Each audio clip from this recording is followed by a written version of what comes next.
big mistake is people, they really treat people like a number and the target. Absolutely. Staying in this job is a risk because I can see my supervisors and I don't really want to be like them in 30 years from now. I wanted something more out of my life. And, one day this fire just came within me. I was like, nah, I've got to get into it. I've got to start sales.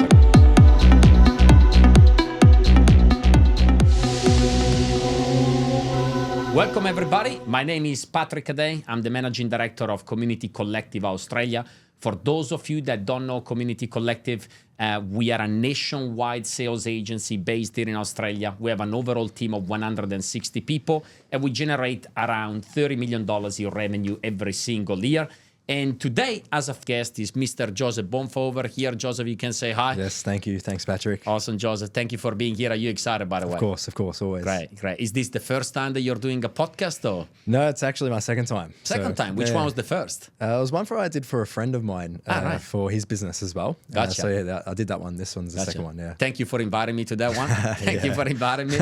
But yeah, look, the point of today is simple, right? So what we do at Community Collective, we obviously do sales for our clients, but more importantly, we act as a sort of business incubator, okay? Because I don't know if you guys are familiar with this, but we start people from the ground level up, okay? We start them in sales. We teach them how to sell. We teach them how to become a great leader. We teach them how to coach people. And if they have the desire to do so, we also teach them how to set up their own agency, okay? Partnering up with Community Collective, but they become the owner of their own agency in partnership with us. Officially this year, Joseph Bonfa, after working for what, was it 5 years? Yeah, we'll be up to 6 years at the end of this year. So yeah, 5 years. 6 years, yeah. But you got promoted after 5 years. Correct. After working with us for 5 years, you managed to get promoted to that level, right? Where you're now running your own independent agency, you're partnering with Community Collective, but you're taking all the risk, right? Yeah. So it does feel different. So the point of today is to go through the lessons that you've learned along the way and how did you manage to get to this point? Because personally, I believe that this is going to be valuable for a lot of people out there, but it's also going to be valuable for the internal people at Community Collective, right? Would you agree on that 100%, one?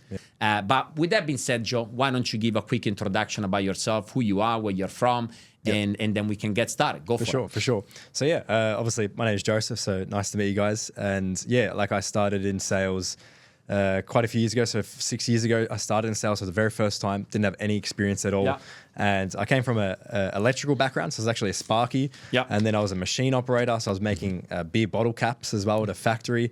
I remember. Yeah. So the complete opposite of sales. Yeah. And yeah, ultimately my journey was that I wanted something more out of my life. And I always liked the idea of sales, but I wasn't very confident to do sales. So, one day this fire just came within me. I was like, nah, I've got to get into it. I've got to start sales. I've got to start somewhere. So that's when I found the entry level role. Yep. And then I started in sales and then, overcome my journey with, lots of obstacles and whatnot. But, learned sales, became one of the best salespeople and built some of the best sales teams. And then, now I've come to running my own sales company. Great. As a business. And how old are you right now, Joseph? 27. 27 years old. If I'm not mistaken, your agency right now is doing an average of $2.5 million in revenue a year. Yeah, correct. Right? Yeah. So that's what you're doing right now. And if I'm not mistaken, your goal next year would be to get to the $5 million mark by the end of next year. Absolutely. Right? Yeah. Which would be a great achievement, right? But I would like to start with one question because I like what you said right there, right? You came from a background where you were working in a factory, okay? And I know a lot of people out there, I like to talk about this topic quite a lot because a lot of people have the conviction and the belief that to work in sales, okay, you need to be outspoken, that to work in sales, you need to be raised in a certain way, that to work in sales, maybe you need to go to a business school, whatever it may be. So how did you find personally that transition, right? Because it must have been quite different, okay, going from a factory to a sales profession. My questions are, how did you find that transition? And why did you pick sales in the first place? Was it purely coincidental or were you specifically looking for sales back then and why? Yeah, 100%. So yeah, look, the transition for me, especially with the type of personality that I was as a natural, definitely not a natural born salesperson. I was very shy, I was introverted, quiet. And, the funny thing was when I was a machine operator, I had a partner at the time and her dad was actually a sales executive for a company. Okay. And he he, if anything, it gave me less confidence because he was the complete stigma of a salesperson. Like, was it? Okay. Yeah, outgoing, loud, jokey, like didn't stop talking. Just, you know, that he just walked into a room and you knew he was there, that type of personality. Got it. I was the opposite at the time. So seeing that, it made me, I liked that, and I liked the idea of becoming more like that. But I knew I was the complete opposite of that. So that initial transition was hard because I thought I wasn't able to do sales because I didn't have that stigma behind me, that personality behind me. So it was probably multiple years of going back and forth in my own head about starting sales. So it's not like I was just like, you know, I started right away. All of a sudden, It was like, for sure. It's definitely a couple of years where I was thinking about it. And, you know, obviously there was a risk involved with me doing that, leaving the work that I currently had there, which is half decent at the time, and then starting there. So yeah, the transitional period was, you know, as I started in sales, it was hard. And I knew in my own head that I was willing to work harder than everyone else. Yeah. And was willing to have a great student mentality, and I was willing to put in more effort and just have a better attitude than everybody else.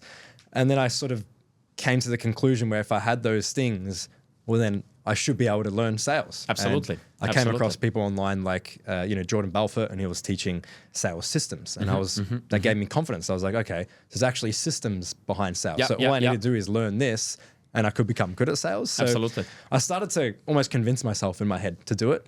And then, ultimately that transitional period was a bit harder. I think I didn't come in like a natural born salesperson. And then, so that initial period was a bit harder to learn. But, you know, once I got, you know, the feet moving, then it was then you got moving. Yeah, then I got moving. Yeah. And before you continue, I want to ask you a question about that, right? Because sometimes we know it, right? A community collective, if you look at our social media presence, what you gauge from community collective is that we are very outspoken, we're very out there, we are very vibrant, we're very upbeat, we're very motivated. And sometimes this could be quite intimidating to some people, especially if somebody is shy, especially if somebody is introverted, right? And there is the general belief that if you are shy and if you are introverted, you're not going to be good at sales. But we know that it's kind of the opposite, right? We know that it's kind of the opposite, actually, right? It's a false belief. It's a false belief. And you're right. You were shy. You were introverted. I remember when you first started, right? But there you are today. So why do you think that if you are shy and if you are introverted, you could use that to your advantage? Like for anybody out there right now that is specifically overthinking this aspect, and they may be like, you know, I don't have the right personality for sales because I'm shy, right? It's not easy for me to speak to strangers. What is the advice that you can give to the people out there? How can they leverage that trait of their personality to their advantage to become a top salesperson? What can they do? You tell me. For sure. Each personality type has advantages. If we talk about someone who's a natural born salesperson, firstly, like we know they can come in and they can just speak to people and they pick up sales a lot easier. The problem that those people have, and what I found in my 6 years of sales experience, is that when they start to train people, they don't know exactly what they do in terms of sales systems that works, and because they just use their personality to sell. And then they always struggle when it comes to training people because they don't know what systems to do. They don't become good at the systems. They just use their personality. So I've found in my experience that all these people, they come in, they're crash hot when they start, and then you sort of see them decline over time because they haven't really put in that effort to learn the sales systems. However, for someone like myself or someone who's more shy and introverted, it's the opposite. So, you know, when you start, you're probably not going to come in absolutely firing and beating, you know, or half the office when you start. But over time, you're going to learn those sales systems. You're going to learn those skills better than everybody else because you have to rely on those to be able to sell. Yeah, to rely on systems. You can't rely on personality. 100%. Yeah. So when you get so good at just selling from systems, to teach that to other people becomes easy, like natural. I find a lot of people going through sales and their experience at Community Collective, they tend to overcomplicate that training part, or they find it hard at that training part. I found it more naturally easy to me, but I realized it's for that reason. I realized it was for that reason. So I think that's where you have to understand, as someone who's more, you know, introverted or quiet, you got the advantage in the long run. Yeah. So in summary, if you are a people person, right? If you are extroverted, the beginning of the journey would be more simplistic, would be easier, right? Because it's easier to sell. But if you are interested in scaling as well and potentially opening a business where you're going to be teaching to other people what it is that you do, being a natural born salesperson may not be an advantage, right? Because 100%. You can't teach personality, right? Exactly. And we see this all the time. Now, that's great. That's a great insight because, I can testify. I remember, right, for those of you out there right now that are overthinking and you're like, maybe it's not for me, maybe I'm too shy.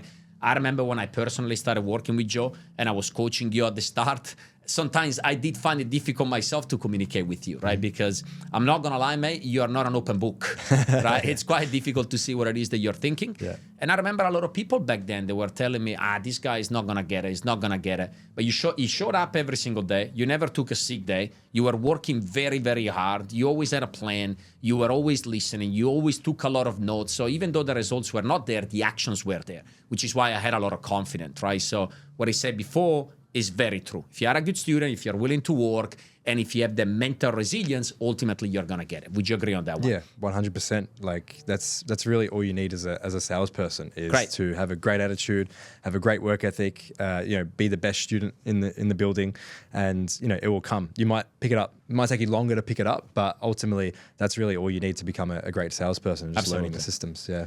Absolutely. Look, there is something that you also said before that is quite interesting. You said, when I was working in the factory, I took a risk, right? That's what you said. I took a risk because I left that job, was quite a secure job. If you don't mind me asking, how much money were you making a year? Well, this was when I was 19 years old, 18 or 19 years old. And, for me then and back in 2015, 2016, I think I was on maybe about 75,000 around that mark. So for nearly 10 years ago and my age, absolutely, it wasn't too bad. No, absolutely. But yeah, I want to talk about that, right? Because I do feel that, for instance, I did an interview last week with somebody that was in the exact same situation, right? Somebody that is making $80,000 a year right now, is working in a factory, has been there for 8 years. He knows that the salary is not really going to go up too much over the next 20 years. But at the same time, this person was internally conflicted because it was like, it took me 10 years or 8 years to get to this $80,000 benchmark. So it's a big risk to leave, right? Because then I start from zero again. Funnily enough, I read this book. I talked about this book before. It's The Self-Made Billionaire Effect. Mm-hmm. And one of the traits of billionaire highlighted in the book was billionaires have a different perception of risk. Yeah. Okay, so for most people, leaving a safe job, leaving a $80,000 safe job is a big risk. But for billionaires, right, what they identify is not leaving that job is the big risk. Because if you continue to be in that job for the rest of your life, you never get the opportunity to express your full potential, right? So how do you view that? Like, was there a stage where you got to this conclusion and you were like, leaving this job is not really a risk. Staying in this job is a risk because I can see my supervisors, I can see the upper management, and I don't really want to be like them in 30 years from now. So was there a point for you where staying there became the risk and not really leaving? Because I think that's very important for people watching. 100%, yeah. So the initial spark came when I was working there for a couple of years, and then I went I think they do a yearly pay rise thing. And then I came back and they gave me 25 cents an hour pay rise. Made it. Yeah. Made it. And I was you bought a Lamborghini the same day? Yeah. I was like, surely not, 25 cents an hour. And, it's funny because even my skills in running the machine, there's certain things that you have to learn to ultimately just get better at it. And my skills went up and that's all I got. And I actually, even though I was very quiet, I went and negotiated 50 cents an hour. Wow. So wow. Unreal. Well done, mate. Yeah. Won the lottery. But master of closing. I like it. So 50 cents an hour, we are talking about what, an extra $20 a week? It's a little bit less, maybe 19, something like that, because it's 38 hours on so $19 a week. Yeah, awesome. Much. Yeah. So not much, right? Yeah. And that was the thing that triggered it. And then as I remember feeling it, I was like, where am I going here? There's no room to grow. And, potentially I could have made more money if I was in the warehouse management side of things in the office, but I was on the ground level and you were always getting told there might be a chance in the future. There's no layout for you. So it didn't give me any confidence in it. So then, as that sparked, that's when I sort of searched for sales. And then ultimately when I was choosing, when I said it was a big risk and I was choosing to either go in sales or remain where I was, I remember going through a bit of I actually went through a graph, like a diagram, I guess you'd call it. And I put in the pros and cons of each, right? And, when I started in sales, it's a little bit different to, what we do now. But, I was on commission only sales. So obviously the risk is a bit higher. If I didn't make any sales, I didn't make any money. Of course. And, I had to weigh up these things, but I knew the room of potential growth was there Absolutely. if I went into sales. And, you know, I was young, and like I said before, I knew I was willing to work harder than everyone else. I had a better attitude. So I was like, no, had I got to faith go in the for process, it. yeah. Worst case scenario, what happens? I'm still in the same position where I'm currently at. Absolutely. I can probably always go back to that role anyways. So I was like, what's the worst possible scenario? And it wasn't that bad. So I was like, stuff it. I'm going to give it a go. It's a great piece, right? That's a great piece of advice. And I got a follow-up question regarding that one, right? Because look, without disclosing this too much, I believe that right now, you know it better than me, but I would assume that with the income that you have right now, you would be at least in the top 3% of the Australian population. Do you agree? Yeah. Maybe it's even the top 2. I don't know. Yeah. I would need to look into it a little bit more, but definitely top 3%, Yeah. right? So now I believe that when you tell your family and when you tell your friends how much you are making, you know the schedule that you have, you can now manage your own schedule, okay? Yeah. Obviously, you're working a lot, you're taking a lot of risks, but you're also making way more money than what you would have made in 20 years staying in that factory, right? Maybe 4 or 5 times more money than what you would have made at 45, 50 years old in the factory. So I believe that right now, you correct me if I'm wrong, but when you speak to your family and friends, they're probably very supportive right now. I would guess, right? Let me ask you the question. I would guess that right now they are supportive and they tell you, yeah, you should continue, you're doing well, make it even bigger. But correct me if I'm wrong here. I believe that at the beginning of the journey, probably they were not as supportive as they are right now. Because at the beginning of the journey, they were probably like, you got a safe job, man. Now you're working, you know, back in the days, we used to work on commissions only. We don't do that anymore right now. There is a base plus commission, but that's how we started, right? So you correct me if I'm wrong, but I think that you potentially had a lot of pressure from the outside, right? And a lot of people telling you, are you sure that this is the right decision? Maybe you should think about it. How did you manage that aspect? Not just at the beginning of the journey, but especially when you started failing along the journey, right? Because at the beginning you tell them, I'm going to make it. And then there is always a stage where you drop. And that's probably the stage when they all come to you and they tell you, you see, I was right. Yeah. But you continue, you didn't give up. So how do you manage that? Because that's why a lot of people don't start. They don't know how to manage that external pressure, right? Would you agree, first of all, with what I said here? Absolutely. Okay, so what's your advice? How did you go through that? Yeah, like I think, you know, there was always this stage of, you know, I mean, that my family were like, they were supportive. They said they were supportive verbally, but you know, when you can read people and you can feel it. Yeah, and especially your mom, you can see the way she's looking at you. She's smiling, she's got tears, you know. So, but no, like it wasn't, you know, there wasn't many. There was a lot of like people second guessing it, like kind of like, are you sure, sort of thing. And you know, people were like, you know, I could tell they would have been talking behind the scenes. They would have been talking behind the scenes. They would have been like, idiot. Yeah, like what is he thinking? That sort of stuff. So, you know, that's what was said, and I knew that, and I felt that, and I think one of the biggest things was that, you know, I guess I had like I kind of wanted to prove him all the point. You know, I wanted to prove him that I could go and get whatever I wanted to get. I can go and do whatever I wanted to do.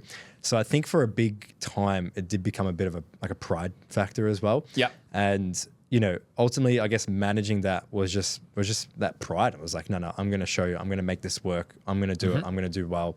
And I just, if I'm making the decision, I'm going to back myself and I'm going to go for it. And, you know, there's going to be some people out there. There's always, the problem is like, no matter where you're at, there's always going to be people that are putting you down. There's always going to be people that are telling you should do otherwise. And, you know, it's just to understand that's always going to be there, but you have to be true to yourself and follow your heart. And if you find you have a calling to go and do something, if you have a calling to go into sales and you're like, nah, I got to do this. Although we love our family, we love our friends, but it's like, are they actually qualified to give you advice? Have they done sales before? Have they done what you want to do? Have they become, you know, if your goal is to become a multiple millionaire or a billionaire, whatever it might be, it's like, have they done that? And it's like, no. Well, should I be listening to them? Should I go speak to someone who's done that before and give me confidence? Because I think if you go and speak to someone who's done that before, they're probably going to be like, yeah, you're doing a good something thing. right. Yeah, exactly. You know, you read it in all the self-development books, 90% of them say, get started in sales. So absolutely.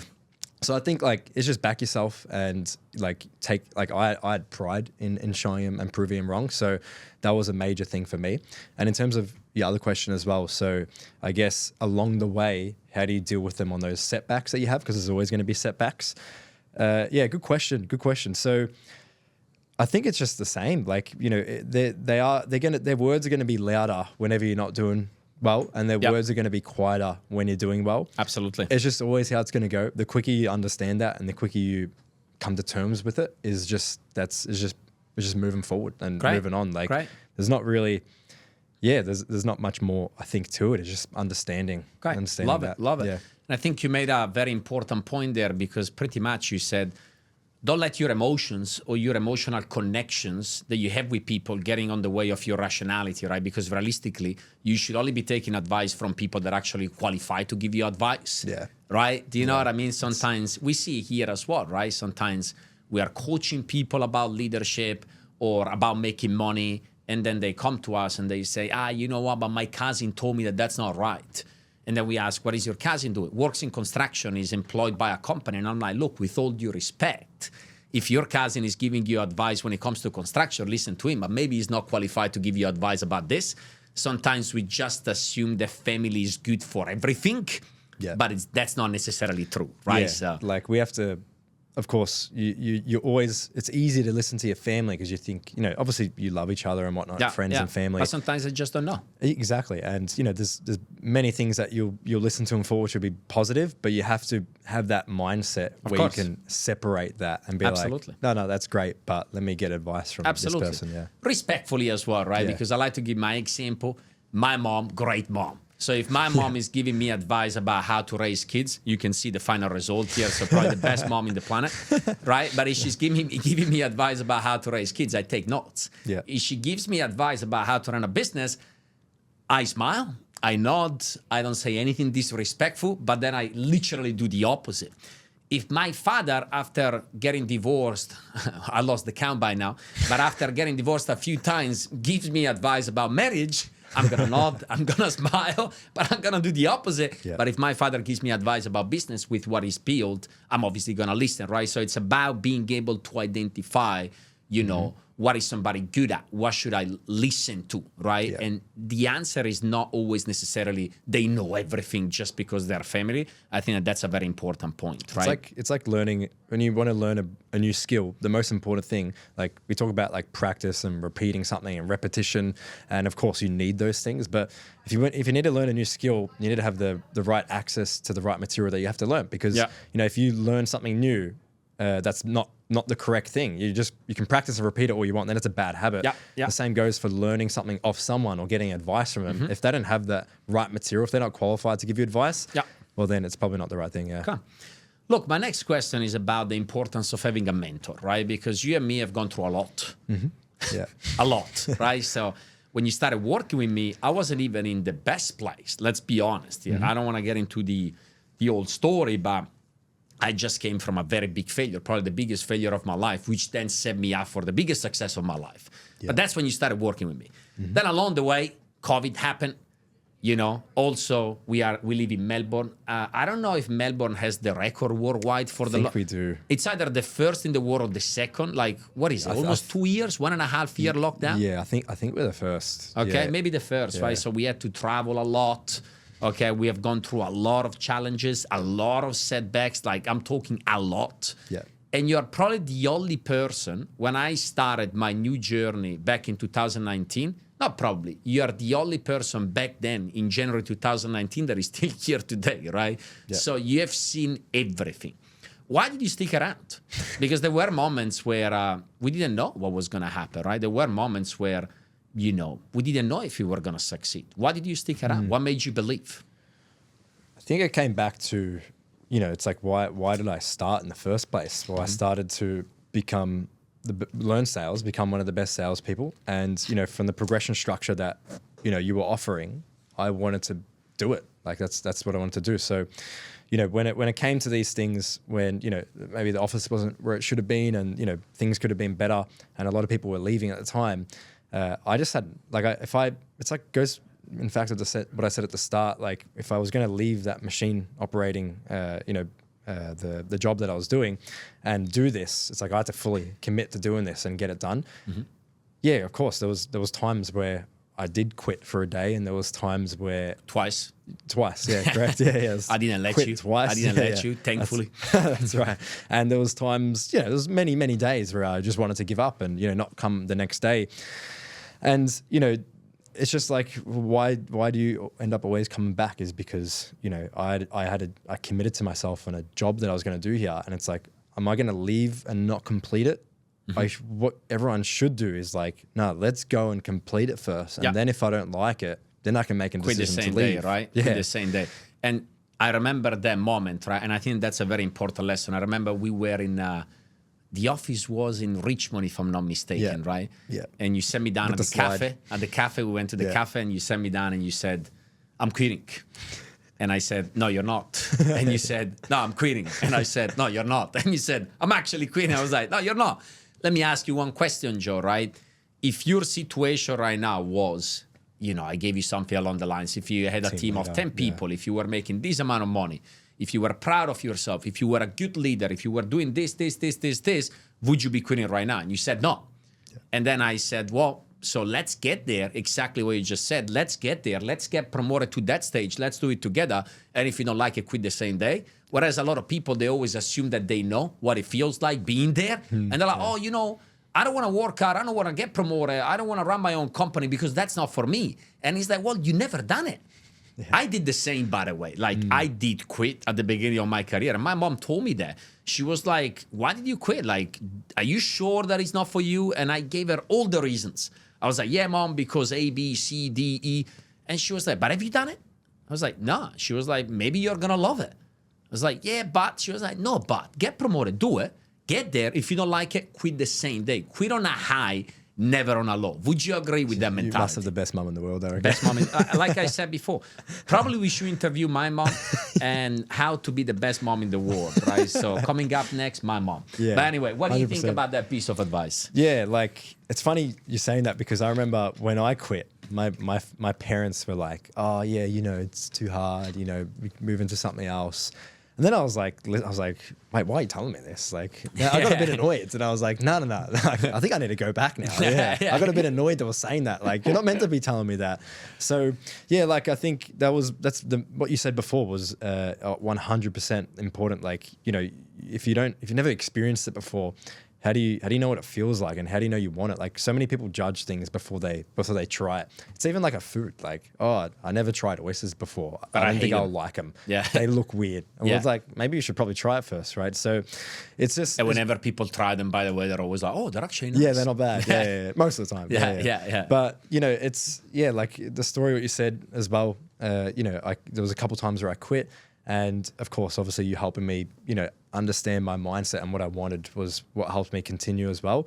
And just realizing it within yourself, taking some time to reset and be like, no, I said I was going to do this. I got to go back and do it. It's like, what do I need to change now to actually go and get what I want? Because obviously what you're doing in that point in time is not working. That's something you need to change. So I think it's very important. And when you have those people in your ear about saying, if they're disagreeing with what you should be doing, or like, oh no, you should get out of that, whatever it might be. Again, it's like going back to the right advice. Seek help. Like, obviously you came to me because you kind of had to speak to me, but what I should have done was just come and speak to you first, or come and speak to your mentor first, or your coach first, or go and speak to someone who's there to help you first, and then see what they say and get advice. Because when it's all by yourself, it's very hard. You get in your own head, you get emotional, especially in times where you want to quit. Absolutely. And it's very hard to see the bigger picture. 100% the best thing to do is go seek help before making any decisions you're going to regret. So, and that's great, right? So it's about, if you do quit something, if you stop doing something, more often than not, you should stop when you are on a high. Because if you're doing very well at something and you don't like it, then you actually know that you don't like it. Yeah. Right? I remember there is this book, Miracle Mornings, where he talks about that. He was working in sales, and he was like, this is my last year in sales. After this year, I'm going to quit. And then he did quit. But after quitting, he was like, wait a second, though. It's potential. Was I my best version of myself at the company? Could I have done more? The answer was yes. So he came back. And then the year after, I don't know, he tripled or quadrupled his previous sales record, right? Yeah. And then he quit. Yeah. And he felt good about it because he was like, now I was at my full potential, right? So very important lesson, I believe. Very important lesson. So let me ask you this next question. How important, from your point of view, is to have a very strong bonding and a strong relationship with the people that you work with, right? For instance, the relationship that you and me had, do you think that if the relationship didn't exist, you would be here today? Yeah, good question. Yeah, I mean, I don't know, to be honest. Maybe not. So I think it's very, very important that you have that relationship with or employees or team members, whatever you want to call it, because yeah, like the relationship is key, especially when it comes to running a company. Like a company is able to run because of the employees that it has and the workers in the workforce. And you know, if you don't have that relationship with them, firstly, people won't respect you and they don't like you. You're probably not going to have a good retention because you know they might work there and get the benefits for a few months, but then they're probably out of there finding something else. Yeah, like, absolutely.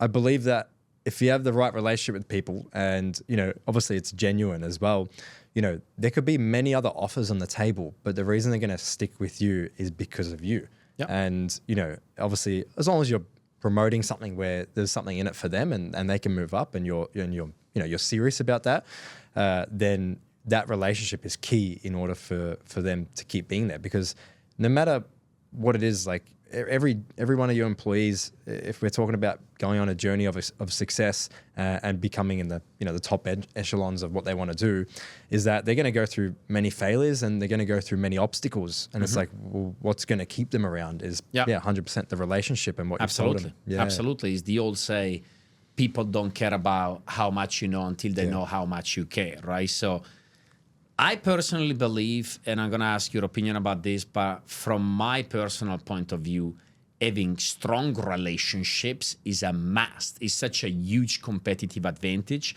The reality is it's always been, right? It's always been where human beings, we need to connect. We need to have relationships. We need to have a relationship with each other.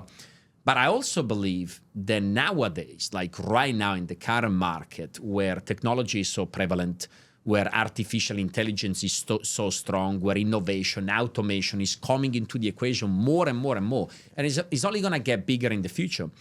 I honestly believe that right now, having strong relationships with the people that you work with is more important than ever, right? Yeah. Because a lot of other businesses out there, they're going to underestimate the importance of having relationships simply because they can rely on machines, right? And therefore, the companies that are able to still offer that are still able to make people feel important, to put people before technology, in my opinion, especially in sales, they're definitely going to win, right? However, we see it with the trainers that we have here. Sometimes building a genuine relationship is a mystical topic. People don't really know the balance. Sometimes they become best friends and they lose respect. Sometimes they're too rigid, they're too business focused, and therefore it's just very boring. There is not an element of fun, and therefore people quit as a consequence of that. So what are 2 or 3 tips that you can give? And this may be applicable, especially to sales trainers, but to management and leaders in general. What are some tips from your personal point of view that people can implement to build meaningful and genuine relationships? Yeah, I think the first thing that I believe would be, you know, relationship is built, you know, a working relationship is built when it's like things are hard and there's obstacles come in the way, and then you go through and you overcome these obstacles together. And you know, you go through a hardship together and then you help that person get out of it, or you help that person with something. And you know, a lot of the time this doesn't even have to be to do with work. It could even be that you've helped them through something in their personal life that was a hardship. Absolutely. And so when they feel that, you know, they know you've gone through that together and you pulled them out of it, you know, they're going to really trust you a lot more. They're going to feel a lot of empathy and care for you as well. So I think one of the major things would be like, just be genuine and help everyone. Like sometimes we get, I feel like maybe some employers might be like, you know, I don't want to help all my employees, you know, they might just quit on me the next day. If you treat everyone like that, they're going to treat you the same. So no matter who it is and who they start and how long they're planning to start on, like you have to treat everyone like, you know, they're your baby or something. Like, you know, that's how you have to treat people. So always like give them everything that you have. And it's not going to work out for everyone. Like you're going to feel as an employer, you've given so much to someone and then they just go and they leave you and they do whatever and they quit, whatever it might be. And you're like, what the hell happened there? And then, sometimes an employer might have, or a leader of their team might be, they might have trauma to that. And they're like, oh, I don't want to give everything I have to the next person. That's not the right mindset. You have to because they're going to quit and whatever. Yeah. So yeah, absolutely. If you start thinking like that, then you're going to find that more often, right? Absolutely. So I think that's one of the big things as well. So it's just like having going through hardships together and giving everything to every single person that you have. And I think one of the other key points in terms of a relationship would be, it's like you said before, keeping that balance strong. You can't be too close with them where you're just only best friends, because then they're not going to listen or respect you with, when it comes to business or, when it comes to running a team or teaching, whatever it might be. So I think just having that balance in the correct order, like they need to know that, you're the boss, the person to listen to, but they also need to know that you got their back and you're good friends with them as well. Absolutely. So there's a bit of a balance there. And I feel like that balance should be just genuine. Like it should I feel like you shouldn't even have to try to balance that. It should almost come like naturally if you're going in with genuine intentions into a relationship. So I would say, that's one of the major things. And I guess it's just remembering and showing care, in terms of little things as well. Yep. So, I have the worst memory in the world, goldfish. I'm so bad. My mum tells me all the time. And I know I have that problem. So one thing I always do is I got it in my phone in notes. I just write down, I got everyone's name and I just write down little things about them that I should remember, like their birthday or their girlfriend's name, just small stuff. And I think that's very important because, one day you'll be like, oh, how's this person going? And they're like, oh, I don't remember telling you I told you their name. And just a little spark, the little memory shows you actually care. And some people will be natural and they can just remember things. I really can't. So one thing just to help me is just to write it down. And it's not because I don't care. It's just because, my memory is just not very good. But you can't use that as an excuse, right? If you're not good at something, find an alternative way. So that's just smart, right? It's just very smart. But I agree with what you said before, right? Because I feel, especially for sales trainers, sales leaders, right? You just have a lot of people quitting. It's the nature of the beast. If you are in the sales industry, people are going to quit. Not everybody can handle the pressure. And the more people quit, the more sales leaders become desensitized towards people, right? Because they then just develop the natural expectation of, what's the point giving this person everything that I have, because it's just going to be another one of those that at some point is going to quit. That doesn't just happen in sales, does it? Because sometimes people go through a breakup. Maybe they break up because their partner was cheating on them. And therefore, they naturally assume that every partner in the future is also going to cheat on them. And they have this expectation that it's just going to happen. They project those insecurities onto the new partner. At some point, the new partner is going to be pissed off, to be honest, right? And they're going to break up as a consequence, right? So what you're saying there is so accurate. If that's what you expect from people, you're going to receive exactly what you expect.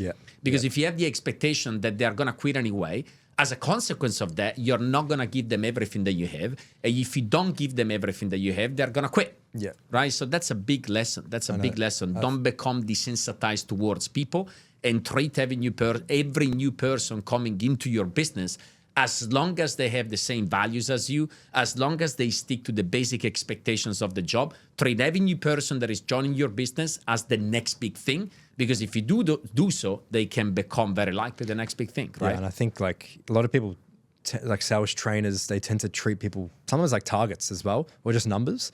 It's kind of like sales. If you treat, as a customer like a target or a sale, they feel the commission breath, we like to call it, right? And the same way people will feel that as well. People treat a person joining their crew as a number. Like a number or like an object, and they're just like, oh yeah, I got to teach and do this and do that, but they don't realize it's a human that you're dealing with as well. And sometimes we forget about that in sales, especially if we're talking about running a sales company as well. You're just dealing with people, and you have to deal with people's emotions and whatnot, and you're dealing with people's problems. So at the end of the day, like a sales company is like a people business, because obviously you have to deal with this stuff, and the best way to get the most out of people is by having that relationship with them, not treating them by numbers, showing that you care, and you can help unlock that full potential as well. Absolutely. I think a big mistake is they really treat people like a number and the target. Absolutely. Yeah. Absolutely. Couldn't agree more, Joe. Couldn't agree more. I got another question for you, right? Because you come from a very good family, okay? Italian immigrants. Your grandfather was born here, or was it your grandfather that came here as an immigrant? No. So even my parents, my dad came from Italy. Okay, so born in Italy. My mum was born in Australia. Sorry, born my in mum was Australia, but your grandfather Italy, right? Yeah. So I met your family, great family, by the way. In fact, I'm waiting for another invite to go over for dinner. When Joseph invited me over for dinner, I didn't eat for the following 2 months. That's how big the dinner was, right? So I'm excited about the next invite. Too, next invite. Hopefully it's coming soon. Yeah, hopefully. No pressure, mate, okay? No pressure. So a quantifiable progression structure, right? And when it comes to the coaching and the training that a company provides, what should you ask? Yep. So definitely like how often is the training, and how long does it go for? Because I find a lot of people in sales jobs, they tend to just like they do 1-2 days of training and then they throw them That's in it. and that's it. Yeah, Right? That's what I hear a lot of as well. And that's not really sales, is it? No, 2 not at all. days, How you do can't learn sales in 2 days. Yeah, you need like sales is like learning a sport. Like you can't just be like show up to a soccer training session and the coach is like, yeah, this is how you kick, and then he disappears for the whole season, and then it's like, okay, what do I do? Like, do you know what I mean? So sales is like a sport. It's the same. You got to treat it the same. You need a coach, you need a mentor, you need training every single day the same way you would for a sport. Yeah. It's just like, yeah, if it doesn't seem the same as what it would be like in a sport, then I wouldn't be liking the idea of starting there. Like, Understood. I would be comparing it to a sporting culture. Yeah. Be like, do we train every day? Do I get practice every single day? Do I get a chance to prove myself? Yeah. Is the training full immersion training as well? Is it like, can I actually go out in these sales encounters and actually learn from them, or is it going to be in the office just learning on a piece of paper? Is someone going to be teaching me, or is it just an A4 piece of paper or a booklet, right? So these are all questions that I'd be asking. Okay. Because in order for yourself to be a top level salesperson, you need to treat it like a sport. Absolutely. And product knowledge is not sales training, by the way, right? Yes, Which is what a lot of companies misunderstand. That, like, we give you a lot of product knowledge so you know how to sell, two very different things. But look, to close it off, I think that this has been very exciting. I think the insights have been great. Joseph, I would love to do another one of those. So we can commit public right now. We're doing $2.5 million in revenue at the moment. And we got a team of roughly how many people right now, Joseph? 20 to 25, 23, 24, yeah. Let's call it 23, Yeah, okay? 23. I like people to commit publicly after every episode. So in 12 months from now, Joseph is on camera right now. Where are you gonna be in 12 months from now with your headcount, with your revenue, or whatever you wanna share? Where do you see yourself going by the end of the next year? Yeah. My goal next is to promote as many partners as possible. So I want to have people that are having a partnership of the company as well. I want to give back. Yep. I want to get people in those positions. I just want to see people making a lot of money in my company, and my goal, obviously, in the future would be to help these guys running their own sales company so they can go on the same journey, and I can take a step of like a sort of consulting them as well to help them, and ultimately just grow the front end office as big as possible. Like you mentioned before, I want to be doing a lot more, multiple millions of dollars of revenue every single year, and work my way into hitting that multiple tens of millions stage. Do you commit? Absolutely. Yeah. Okay. Awesome. Joseph, was a pleasure having you today. I'm excited to have you again in 12 months from now. We got everything on camera. I'm 100% confident that you're going to hit all these goals that you just said, because I know you and I know that you're going to make it happen. It was an incredible experience today. Thank you very much. Nice. And thank you very much for all the insights that you shared with us. Thanks for having me. Thank you. Thank you.